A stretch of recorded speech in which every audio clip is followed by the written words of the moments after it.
Donc chapitre 15, repérage, première partie. Séance 2, notion d'image et d'antécédent. Et cette 6e vidéo traite des exercices. Donc exercice numéro 6. Donc voici un graphique représentant la masse d'essence en fonction de son volume. Bon, ce graphique présente une situation de proportionnalité. On a une droite qui passe par l'origine du repère et on a une information capitale avec un croisillon sur l'intersection de carreaux avec 4 litres qui fait correspondre 3 kg. Donc en B, combien pèse 2 litres d'essence? Cherche-t-on une image ou un antécédent? Et en C, expliquer puis calculer la masse de 7 litres d'essence et cherche-t-on une image ou un antécédent? Donc pour le petit a, comme je l'ai dit, c'est bien une droite qui passe par l'origine du repère. Donc ce graphique représente une situation de proportionnalité. Pour le B, combien pèse 2 litres d'essence et cherche-t-on une image ou un antécédent? Donc on voit ici que à 2 litres fait correspondre 1,5 kg. Donc 2 litres fait correspondre à environ 1,5 kg. On cherche une image, car on connaît l'antécédent.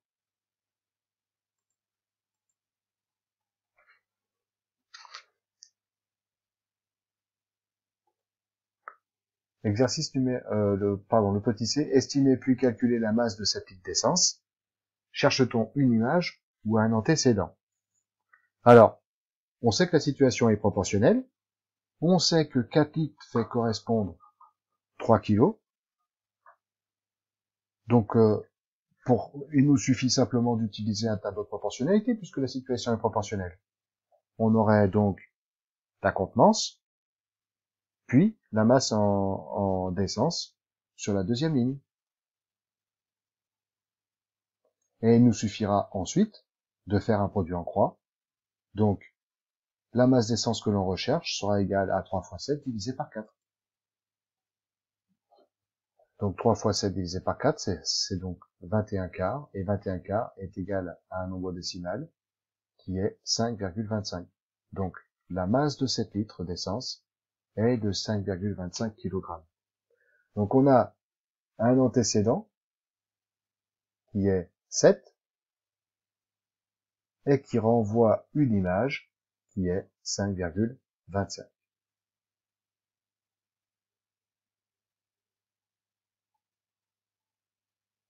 Si je trace une droite,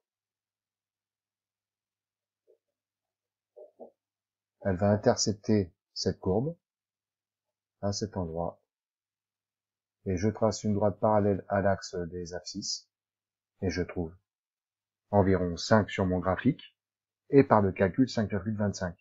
Donc on voit bien que c'est 5,25 qui est une preuve. Par le graphique, en essayant d'être précis, on va trouver à peu près 5,2, mais jamais le résultat exact.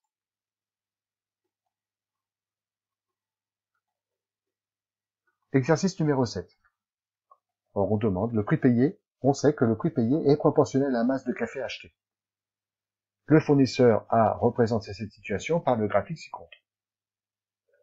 Estimer à l'aide du graphique le prix d'achat de 3 kg de café. Cherche-t-on une image ou un antécédent? Et la question B, déterminer ce prix par le calcul. Donc, je vous laisse le faire. Correction.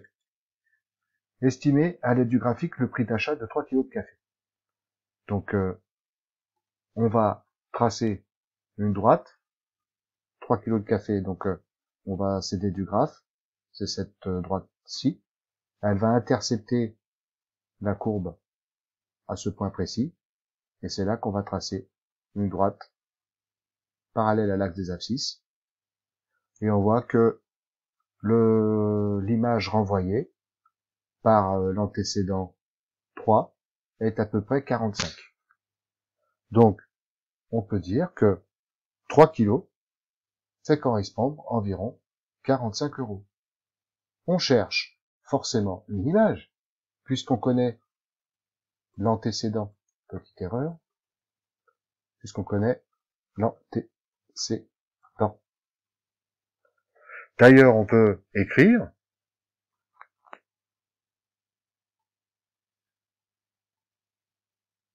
F23 égale 45.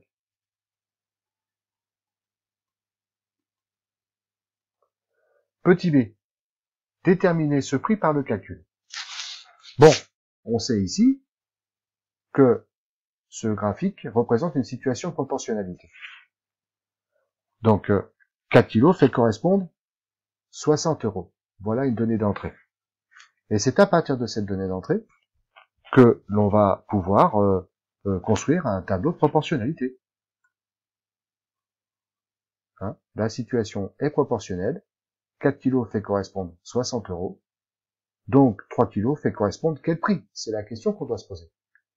Utilisons donc le produit en croix par le biais de ce tableau-là. On sait que x va être égal à 60 fois 3 divisé par 4, ce qui va faire 180 quarts, soit 45. Donc, on fait une petite phrase de conclusion. La masse de 3 kg de café est de 45 €.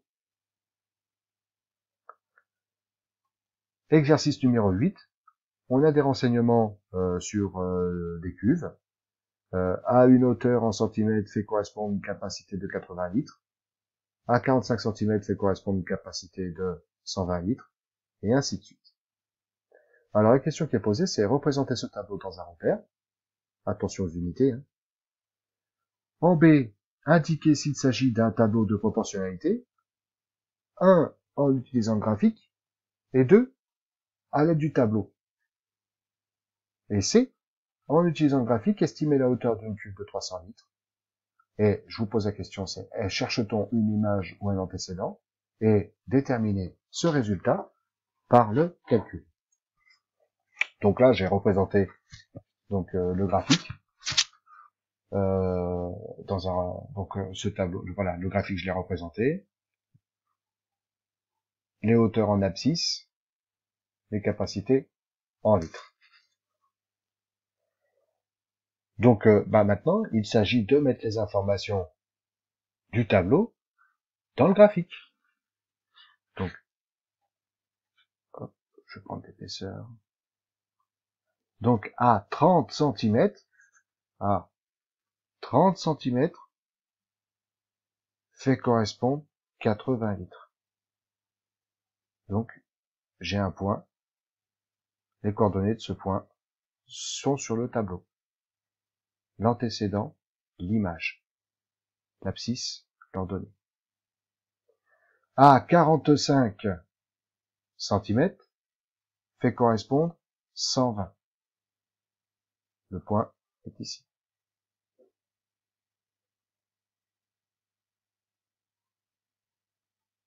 À 90, fait correspondre 240.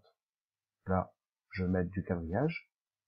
Et à 150, fait correspondre 400. Je trace une droite. Je rejoins les points. Je rejoins les points.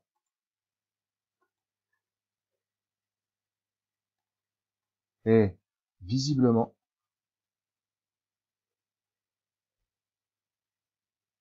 les points sont alignés sur l'origine du repère. Donc, un peu plus propre. Voilà ce que ça donne.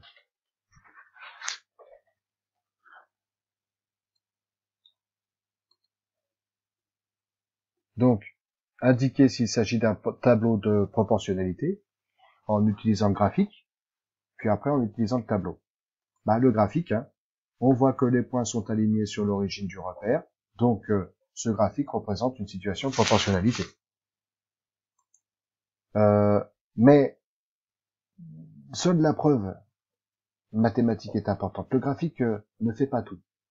on doit prouver qu'effectivement c'est bien une situation de proportionnalité. Et donc ici, il suffit de calculer le coefficient de proportionnalité, ou alors on peut s'assurer que ce tableau est proportionnel en vérifiant si les quotients de la première ligne sur la deuxième ligne sont égaux. Si tous les quotients sont égaux, alors ce tableau représente bien une situation de proportionnalité. Donc, on y va. Est-ce que 30 sur 80, c'est la même chose que a le même quotient que 45 sur 120, a le même quotient que 90 sur 240 et a le même quotient que 250 sur 400? Vérifions. Alors, comme je le disais, si les quotients des nombres de la première ligne sur la deuxième ligne sont égaux, alors ce tableau est un tableau de proportionnalité. Donc ici, 30 sur 80, après simplification, on obtient 3/8. 45 sur 120, si on fait les décompositions au produit de facteur premier, en simplifiant, on obtient 3/8 aussi. 90 sur 240, par le même procédé, on obtient 3/8 aussi. Et 140 sur 150, 150 pardon, sur 400, on obtient également 3/8.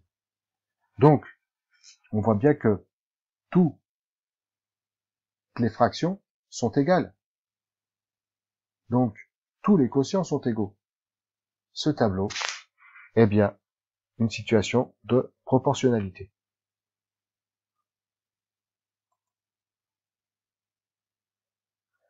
En utilisant le graphique estimer la hauteur d'une cuve de 300 litres, cherche-t-on une image ou un antécédent?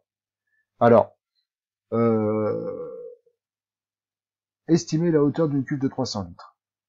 On voit bien que la capacité est sur l'axe des ordonnées. Donc 300 litres, c'est une image. Si c'est une image, on cherche quoi? L'antécédent. Donc, on cherche un antécédent. Alors, pour estimer la hauteur d'une cuve de 300 litres, je vais positionner 300. Alors 300, c'est à peu près ici. Je vais tracer une droite parallèle à l'axe des abscisses, passant par 300.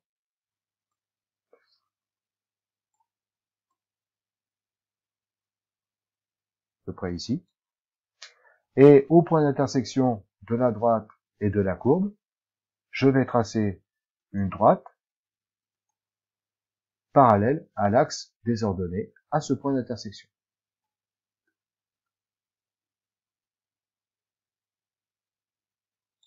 Et j'obtiens, allez, à peu près 114. Donc, j'obtiens à peu près 314. Donc, on trouve une hauteur environ égale à